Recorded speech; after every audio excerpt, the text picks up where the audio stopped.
Do I have everybody's attention now?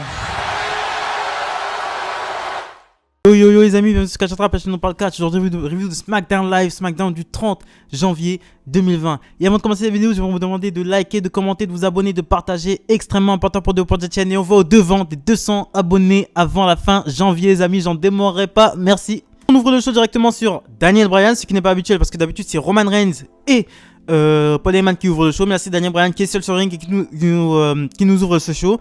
Donc il nous rappelle qu'il n'a jamais gagné le Royal Rumble, il nous dit qu'il est prêt, mais qu'il est prêt à participer à celui-là grâce à Otis et Chad Gable. Il est coupé par AJ Styles et Omos, AJ Styles arrive et il dit qu'il va faire passer 29 superstars par-dessus la troisième corde et qu'il ira au main event de WrestleMania. Bryan lui demande ce qu'il fait là.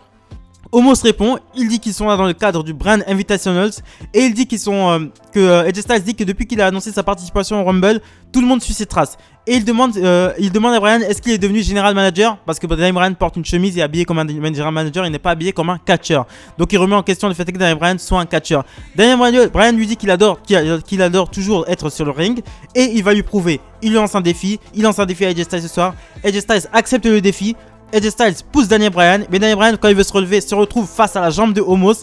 Et Daniel Bryan dit à AJ Styles que s'il est vraiment un homme, il devrait venir sans Omos. AJ Styles lui dit qu'il viendra sans Omos. Et Daniel Bryan lui dit que ce soir, il va, avec ou sans Omos, il lui bottera le cul. Donc on commence directement avec le premier match de la soirée. Bayley contre Bianca Belair.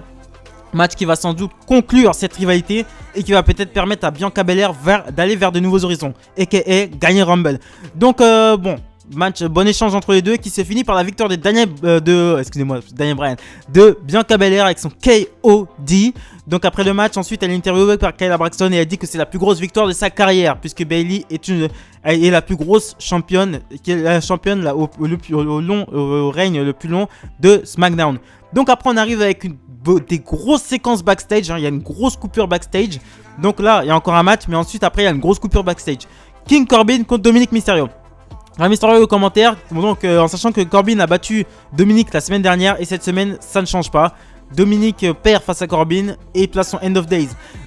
Victoire de Corbin avec son End of Days sur Dominic Mysterio. Donc Dominic Mysterio dans ce match là j'ai trouvé vraiment green de ouf quoi. La semaine dernière franchement il nous avait sorti un bon match contre Corbin, un bon échange. Mais là j'ai trouvé trop green, je sais pas, j'ai trouvé trop, il jouait au catcheur quoi. Il jouait au catcheur quoi. Et donc un soir sur deux, il est bon, un soir il est pas bon, il va falloir être un peu plus constant Dominique. Donc directement après le match, Baron Corbin essaye d'attaquer Rey Mysterio alors que Rey Mysterio essaie de monter sur le ring pour aller aider son fils, mais Rey Mysterio prend le dessus sur lui. Donc ensuite on enchaîne avec une longue séquence backstage. Plusieurs séquences coupées en petits morceaux. Donc on a directement Big E qui est en backstage avec Sonya Deville. Ils sont interrompus par le Miz et Morrison. Miz et Morrison qui se vantent auprès de Big E et Big E leur répond qu'ils n'ont aucune chance de remporter le Rumble. Miz et Morrison se mettent à attaquer Big E, mais Big E prend le dessus et ensuite les officiels viennent séparer. Reginald vient trouver Sasha Banks en backstage. Il lui dit qu'il vient en paix et il lui offre une petite bouteille de champagne. Sasha Banks lui dit qu'il y a quelque chose qu'elle apprécie chez Reginald. C'est peut-être sa façon de parler français ou sa capacité de trouver des bons vins pour Carmella. Mais est-ce qu'il aura la capacité de trouver le bon vin pour Carmella alors que trouver le bon vin pour Carmella alors qu'elle aura la mâchoire brisée. Et ensuite elle lui rend son cadeau, elle refuse son cadeau. Donc Reginald qui est dans une démarche de vouloir pécho Sasha Banks à coup de bouteille de champagne, lui proposant des millésimes. Donc à voir est-ce que ça va continuer, est-ce que Sasha Banks va devenir Reginald va trahir Carmella pour aller s'allier à Sasha Banks, à voir. Donc on enchaîne ensuite avec Sami Zayn qui arrête Shinsuke Nakamura et lui demande une alliance. Mais comme il est plus avec Cesaro, il demande une alliance à Nakamura. Mais Nakamura lui demande d'aller brûler en enfer. On enchaîne ensuite avec une interview au duplex de Roman Reigns et de Kevin Owens. Donc ils sont interviewés par Michael Cole, donc ça fait un triplex. Donc Michael Cole demande qu'est-ce qu'il y aura de différent par rapport aux autres matchs que Kevin Owens a perdu. Kevin Owens lui dit que pour lui, il a déjà gagné 2 fois, mais Reigns a toujours le droit à des membres de sa famille pour rester champion. Heyman lui dit de respecter le chef de tribu. Reigns dit qu'il ne comprend pas Kevin Owens. Il demande à Kevin Owens de lui parler de son père pour qu'il comprenne comment Kevin Owens est psychologiquement. Donc Kevin Owens lui dit que son père est un homme génial et il conseille à Roman Reigns de faire attention à aux prochains mots qu'il va choisir.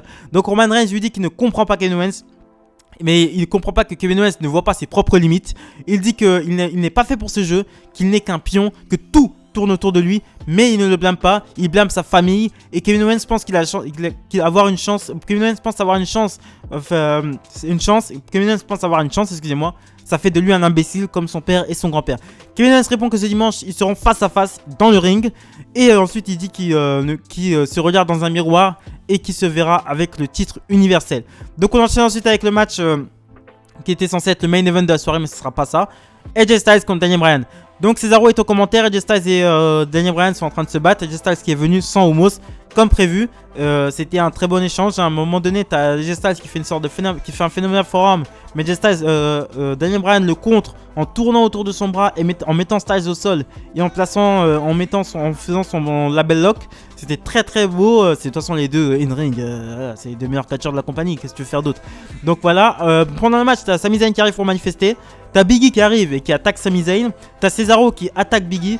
T'as ensuite Daniel Bryan qui fait un dive sur Sami Zayn et sur Cesaro. Et ensuite Sami Zayn vient attaquer Daniel Bryan, ce qui cause une disqualification. Et t'as ensuite Nakamura aussi qui vient s'ajouter à l'équation. Donc on enchaîne ensuite avec un match 6-man tag. Biggie, Bryan, Nakamura contre Styles, Cesaro et Zayn.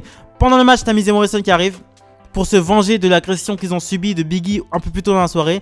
Ils l'attaquent à plusieurs, ce qui cause une disqualification. Donc victoire de Biggie, Bryan et Nakamura.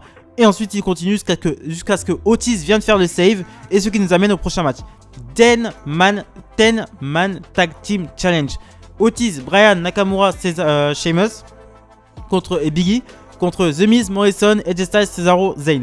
Vous aurez noté que Cesaro et Nakamura sont pas ensemble. Donc ça fait que Nakamura passe bien de heel à face. Et Nakamura reste Cesaro reste heel. Donc super échange, franchement festival comme de finisher, festival de coups spécial, j'ai adoré. Mais c'est Sheamus qui s'impose en mettant un brogue kick sur Sami Zayn. Et ensuite il se fait attaquer par le Miz et Morrison et AJ Styles. Mais là, Braun Strowman fait son retour. Braun Strowman qu'on n'avait pas vu, qui avait été suspendu par Adam Pearce juste après les Survivor Series. Il met tout le monde d'accord et il met 2 running power slam à Cesaro. Et il nous annonce par là sa participation au Royal Rumble. Donc c'était un bon épisode. Franchement c'était un bon épisode. J'ai beaucoup aimé. Ça se laisse regarder. Voilà, c'est pas le meilleur épisode de l'année, mais ça se laisse regarder. Voilà ce que je pensais de SmackDown juste avant le Royal Rumble. Abonnez-vous, likez, commentez, partagez. Très important pour le développement de la chaîne. Et on va au devant des 200 abonnés avant la fin de janvier les amis.